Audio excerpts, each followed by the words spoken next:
subax wanaagsan daawadayaal waa wararkii xuliya xaqiiqo waxaanu saaka idiin haynaa haddii aan laydmo wadamada ciidamo qarsoon ama qarsoodi ah ku caawiya ruushka sida ay u caawiyeen iyo cidda ay yihiin barnaamijkan saaka ayaynu kaga dhergi doonaa taariikhdu waa 29 Oktoobar 2022 saacaduna waa 7 subaxnimo geyga Soomaalida duco qabayaal mar kale soo dhawaada colaadda Ukraine oo socotay hadda ku dhawaad sanad waxaa madaxweynaha ruushka hore u codsaday in 300,000 oo ciidan ah loo qoro si ay uga qayb qaataan dadaalada dagaalka ilaa waqtigaas kadib waxaa soo isbaxaya warar isdhaafaya oo ku saabsan in ciidamadaas la qoray ay dhammaan wada yihiin ruush iyo in ay jiraan xubno kale oo lagu asturay ama lagu soo qariyay su'aashaas ayaa hadda moodaa in ay ugu dambeyntii laga helayo xogo sharaxaad ka bixinaya shaqaalaha dalka Uzbekistan ee ka shaqeeya warshad qashinka lagu farsameeyo oo ku taal galbeedka ruushka degmada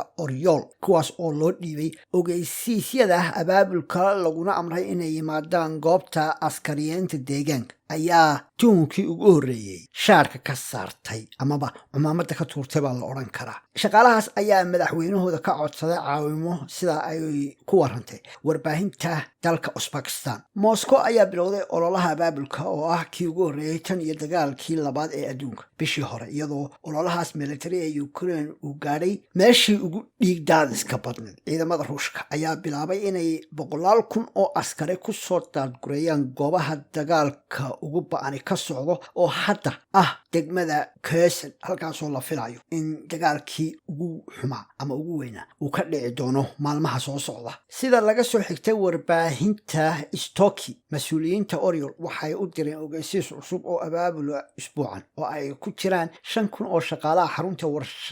warshada ama warshadeynta qashinka ee Eco City kalabar shaqaalahaas daawada si kastaba ha ahaatee waxay u dhasheen dalkaas Uzbekistan iyagoo muujinaya koox kamid waxay soo bandhigeen baasaboorkooda dalkaas waxayna ka codsadeen madaxweynaha Shavkat Mirziyoyev inuu soo farageliyo iyagoo uu wakiil ka yahay safaaradda Uzbekistan ee ruushka ayaa sheegtay iyadu inay ogeysiisyada si khaldan ah loogu gudbiyay 26 keliya oo Uzbekistan ka soo jeeda waxaana safaaraddu sheegtay in arrintan la xaliyay xisaabta isdhaafsiisan 5,000 oo askari ayaa warbaahintu ay haysaa cadeymahoodii in loo geeyay amarka ah in ay goobta askariyeenta iska soo xaadiriyaan safaaradda Uzbekistan waxay sheegtay in arrintaasi ku kooban yahay 26 keliya oo qof taas isdhaafka weyn oo ku dhawaad 5,000 ahba ayaa dhaliyay tuhunka ugu weyn ee ah in askariyeentan loo qorayo ruushka aanay keliya ku koobnayn ruush balse ay jiraan saaxiibo gacan kale ama farigelin ku leh arrintan in ka badan 1 milyan oo ka soo jeeda dalkaas Uzbekistan ayaa lagu qiyaasaa inay ka shaqeeyaan ruushka halkaas oo aad mar kale ka tusaale qaadan kartid in 5,000 loo yeeray aanay ku koobnayn Uzbekistaniyiinta ruushka jooga balse ay jiraan dad kale ama tiro kale oo laxaad leh oo colaadan ka qayb qaadan karta haddii loo maro qaabka 50,000 ee hore loo maray ololaha abaabulka ruushka ayaa dhaleeceyn kala kulmay dad badan kadib markii ogeysiisyo loo gudbiyey dad aan u qalmin shaqada militariga taasoo keentay in madaxweynaha ruushka Vladimir Putin uu saraakiishiisa ku amro in ay saxaan dhammaan qaladaadada dhacay buu yidhi Uzbekistan ayaa uga digtay muwaadiniinteeda in ay ku biiraan ciidamada shisheeya kuwaas oo u qalma in ay yihiin dambiilayaal sida uu qabo sharciga dalkooda balse dowladda Uzbekistan iyo ruushka ayaa saaxiibtinimo dheeri ka dhaxeeya labadan dal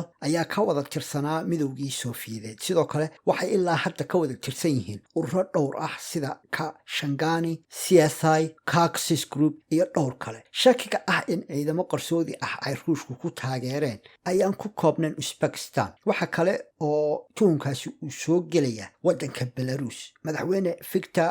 Lukashenko oo dalka Belarus ka talinaya muddo aad u dheer ayaa sheegay in ay jiraan ciidan isku dhafan oo ka soo wada jeeda ruushka iyo Belarus oo la isku dari doono kuwaas oo ay ugu tala galeen buu yiri in ay ka wada shaqeeyaan arrimaha amniga xuduudda markaas hore waxa u jiray ciidanka ruushka oo ka soo galay xuduudka belarus ukraine. waxaa kale oo ilaa hadda jira gantaalo badan oo ku rakiban gudaha belarus oo ruushku u isticmaalo colaadan ukraine. labadaa markaad eegtid hadda marka uu madaxweynahooduna sheegay in layskuba darayo wuxuu yidhi tira gaadhsi ilaa 9,000 oo askari oo ka tirsan ciidanka belarus ayaa lagu darayaa buu yidhi gurubyo ka tirsan ciidamada unugyada ruushka, kuwaas ayaa ka wada shaqayn doona xuduudka. mar haddii laysku daro ciidankii lama xaqiijin karo meesha ay ku sugan yihiin maadaama waa laysku milayaa. 9,000 waxaa dhici karta in 50,000 ama 70,000 lagu dhex milo, markaa way ku jirayaan ciidanka balse lama xaqiijin karo. taas waxay kaga baxsanaysaa in si gaara belarus loogu bartilmaameedsado cunaqabateen maadaabaan la xaqiijin karin in ciidamadeedu ay soo farageliyaan colaadan ruushka iyo ukraine. balse belarus ayaa ciidankeedu aanu marnaba ka faramadnayn, keliya waxaa reer galbeedku ay ku raad joogaan sidii ay u xaqiijin lahaayeen. ciidanka ama dowladda ruushka oo reer galbeedku ay ku wadeen in ay gooni u faquuqaan oo ay gaar u qabtaan ayaa ilaa hadda u eg mid saaxiibo badan wadata oo wejiyada saaxiibadeedna ay isbedbedelayaan oo marba dhinac aanay ka filanaynin ay kasoo wareegayaan. hore waxaynu u ogeyn toddobaadyadii lasoo dhaafay in iiraan oo marka horeba col daahiigo ah la ahayd yahuudda iyo waxay cagaa ku jiidato maraykankii ee xulafadiisa, in ay sheegtay in ay hub ka iibinayso ama ay ka iibisayba diyaarada aan duuliyaa lahayn ruushka. sidoo kale waxay sheegtay in ay xaq u leedahay in ay hubkeeda ka iibiso ciddii ay isku afgartaan. arrintan ayaa xiisad kul ka soo dhex saartay markii lagu eedeeyey in askar ay ku dartay, balse taasna weli lama soo xaqiijin. si kastaba ha haatee ruushka ayaa ilaa hadda wadamadan sidan hadda abaabulkiisan askarta uga soo dhex baxayso wadamada kale ah ay afkalaqaad ku tahay reer galbeedka oo iyagu markii hore ku waday in ay Moscow ka dhigi doonaan tuka baalcad oo duhur la qabtay. waayahay daawade xogtiisa kuwa naga intaas fadlan wixii falaqeena noogu dhaaf dhinaca commentiga. wixii dambe soo kordhana waxaynu ku kala heli doonaa wararka soo socda. barnaamijkana waa codsi fadlan faafi oo la wadaag asxaabtaada. inta kulanka xiga aynu ku kulmi doono gebi ahaanba waxaanu idinkaga tegaynaa subax wanaagsan iyo amaana allah.